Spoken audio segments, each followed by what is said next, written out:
What is up, my geeks and freaks? Big Girl Geek here with a brand new review.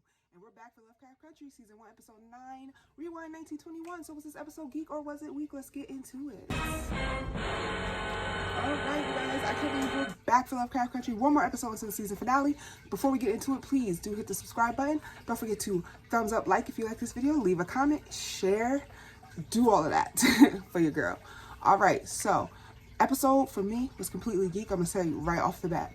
You know how Lovecraft Country is rooted in the supernatural entity, but it in the forefront are these historical events like Emmett Till last week.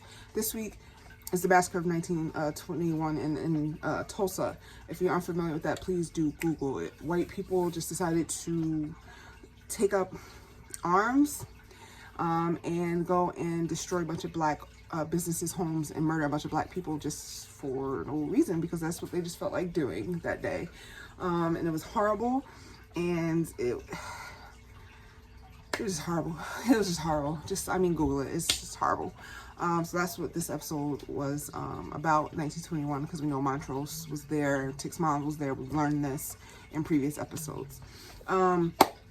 So yes, we start the episode. D is cursed. They are trying to figure out what's going on. They're all playing catch up. Ruby's letting them know that she knows about Christina and magic and all that, and everyone's just, you know, letting some secrets fly. I can't believe Montrose told Tick that George may be his father. I did not expect that to come out this season at all. And then we saw Hippolyta come back, and she just took us full flash. She took us full Barry Allen. She time traveled. She is the key. She knows there are multiple Earths. She was on a different Earth. I'm telling you, we went full flash. I did not expect that. She is the new Barry Allen. Running through the Speed Force, hopping to different Earths, changing timelines, hair's changing different colors to blue. We'll get to that. But yeah, she went, I mean, this show just took me full on DC Universe, multiverse, different Earths, Earth 207, off the rails. I was not expecting any of that. That was a happy surprise. Maybe I should just read this damn book. But yeah, so Ruby is full on seduced by a white woman and is not even knowing it. I heard, spoiler alert, that in the book, she becomes fully obsessed with taking this potion. So this is going to like be her thing. And we're starting to see seeds of that in the show. She's saying she cut off the life support for old girl and said, I want to be a redhead. Wow. So yeah, she is fully seduced, fully in it, fully submerged in it, and is fully seduced by Christina. They have some type of weird lesbian relationship going on. And what I mean by weird lesbian relationship is, they obviously have feelings for each other, but they don't want to admit that. So in order for them to do it, they both have to turn. We saw the cop try to get resurrected. We figured out that he uses black people's bodies and skins to resurrect himself. That was confirmed. But I guess he died. I don't know. I also, spoiler alert, heard that from the book he does come back, and he comes back even worse than what he is right now. So that's a little scary. So, you know, Christina said, I'll do the spell. I'll save D, but you guys, you know, Atticus, you got to come to me willingly on Equinox Day, which she's going to obviously drain him of all his blood to become immortal. You know, and I don't know. I see Ruby's point about, like, this is all crazy with Tick, but, like, girl, you're doing some crazy shit with Christina, too, and you're in a whole lesbian relationship and don't want to admit it to yourself. So that's a little weird. But, yeah, Hippolyta came back with all this knowledge. She was already smart, and she's, like, super smart. Knows everything that's going on as far as, like, this magic and these universes and these time things and these things in her arms, and it's all that.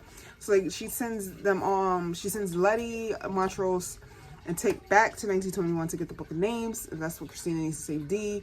And, you know, it's the night of the big Tulsa massacre. And we get so much backstory with Tick and his dad.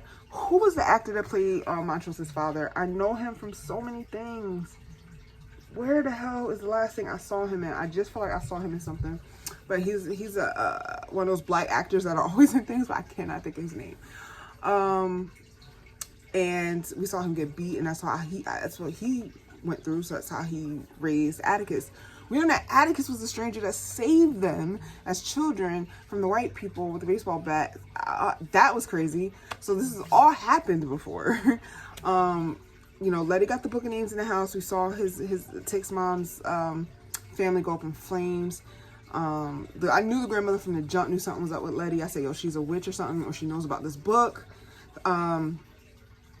And the episode was just really done well. I like how they do the monologues at the end, you know, in the montages, and, you know, Letty not being hurt by anything because of the spell, and she's just, you know, stayed with the great-grandmother until she passed. And it was just, Tick and I guess Montrose finally came to some type of understanding, which was a very powerful scene. I mean, just give the Emmys out to everyone. It was just such a powerful episode that it was completely just geek.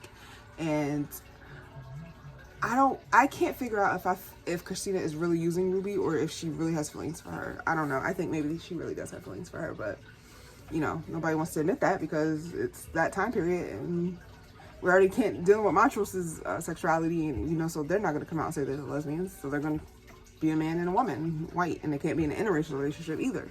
So, but yeah, completely geek. My favorite, all of it was my favorite. I have no favorite, like, moments. Really, I think it all stood out. I think everyone stood out in this episode. The acting was really, really great. It was hard to watch, you know, some of the Tulsa stuff, but it was hard to watch some of the Innitil stuff, but it's very necessary, and it was done, I think, beautifully, top notch. What did you guys think of the episode? Let me know in the comments. As always, I can't wait to discuss with you. And so until next video, I am out of here. Big girl geek out. Peace. Hey, where are you going? You just watched a cool video. Subscribe.